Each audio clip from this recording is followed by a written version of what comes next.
With the second version of 2.0 out, Roccia and Pero joined us. Whether to pull for the duo, however, is up to other things other than their fun and cute interactions. So, let's break down Roccia and see whether she's worth your astrites and how to properly buff your DPS with her. Roccia is a Havoc sub DPS using gauntlets. Well, actually, Pero does, not Roccia. Her kit is pretty straightforward and won't take much of your time to master, so that's one of her good things. Roccia accumulates imagination, her forte, by using basic attacks, resonance skill, her intro skill and her heavy attack charge with a maximum of 300 points in total. Upon having 100 points, when she's launched into the air by jumping or after her heavy attack charge, casting basic attack will make Roccia slam the enemies below with Pero and relaunch her into the air. She can do that 3 times, each consuming 100 imagination. Aside from her jabs, her resonance skill is a tornado that groups enemies, deals damage and gives her 10 concerto energy before launching her in mid-air after it finishes its cast, letting her start her combo from that point on as well. One of the most important aspects of her kit is her Resonance Liberation, which, besides dealing damage, provides buffs to the whole team's attack depending on Roccia's crit rate. For every 0.1% of crit rate she has above 50%, she gives 1 point of attack for a maximum of 30 seconds up to 200 points in total if she has more than 70% crit rate. It's a simple yet effective buff for any team she's placed in, but as we will discuss, it's a little hard to hit the numbers right on her. Lastly, another part that makes Roccia a good sub DPS is her outro skill buff, which enhances the next character's Havoc damage by 20% and their basic attack damage by 25% for 14 seconds. While 14 seconds are not always enough for some rotations, the overall damage boost Roccia can provide is incredible. Still, don't forget that aside from the buffs she gives to the team, she also adds a utility tool to the next character which damages and groups enemies for them. On her optimal rotation, things are pretty simple. Her slams are the best way for her to gain concerto energy and you can make them fast and easy. When Roccia uses her intro skill, she gains 100 imagination and immediately after she can cast basic attack 4 to gain another 100 imagination. Casting resonance skill gives her the last 100 imagination she needs to have a full forte bar, and since she is launched into the air after, she can immediately start slamming the enemies to gain all 51 concerto energy she can acquire from her forte. Casting then Resonance Liberation will give her another 20 concerto energy and pump the entire team, and by the time she will most likely be ready to switch out, at which point you can also cast her Echo skill. Pretty fast and straightforward, right?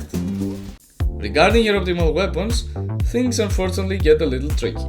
To hit the 70% crit rate with her is hard because she doesn't gain crit rate on her skill tree and there aren't many weapons providing that as a substat, save for her signature, Tragic Comedy, and the Battle Pass weapon, Stonard. Both require either astrites, luck, or real money, which makes her best numbers harder to achieve. Still, her outro skill provides a lot of stat bonuses regardless of her build, and even if you don't reach the 70% crit rate, she will be able to buff the attack of her teammates, so she can still do a great work. If you can pull her signature, though, it will surely save you time and materials in building her to the best level. If you enjoyed the video so far, feel free to leave a like and subscribe, it helps a lot in keeping more like those coming. Now, as for Roccia's Echo build, there are some options here. As a sub DPS, Roccia pairs well with the new Echo set, Midnight Veil, as it will not only give an additional 50% Havoc damage when she uses her outro skill, but also leave a 480% damage bomb on her way out.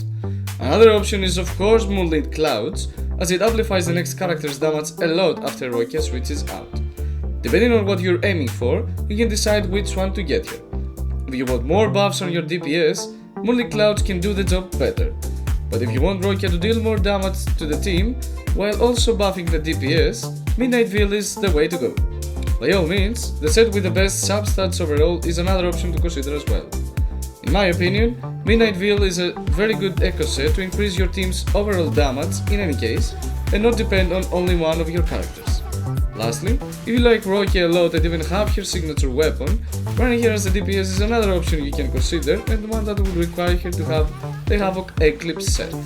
She might not do as much damage as other DPSs out there, but with a great team and the right substats, she will do it just fine. Speaking about teams, Roccia can be placed in literally every team as a sub DPS because of your buff to attack, granted you run the multi-cloud set and have your crit rate at 70%, or else other sub DPSs might be a better option than her. Still, the best is to run her as a sub DPS along with Camellia as her hyper carry, since Roccia buffs Camellia as a giant kid with her outro skill and Resource Liberation. Moreover, because of Roccia's buff to basic attack damage, she can also pair well with Anchor, though Sanhua should be the better option as the sub DPS for her, to be fair. Of course, for a more free-to-play option, she can also run alongside Dungeon to increase her damage as well because of the buffs she provides. Overall, Roccia is a great sub DPS especially for Havoc DPS characters, and a generally good sub DPS for other lineups, so it's a good pull if you want to increase the damage output of your Havoc teams, or just want another sub DPS option in case you lack it for the other hypercarry teams you have. That's all for today's video. I hope you got what you needed to make an informed decision about Roccia. As always, stay hydrated and safe no matter where you are, and see you out there in the field, rovers. Peace out!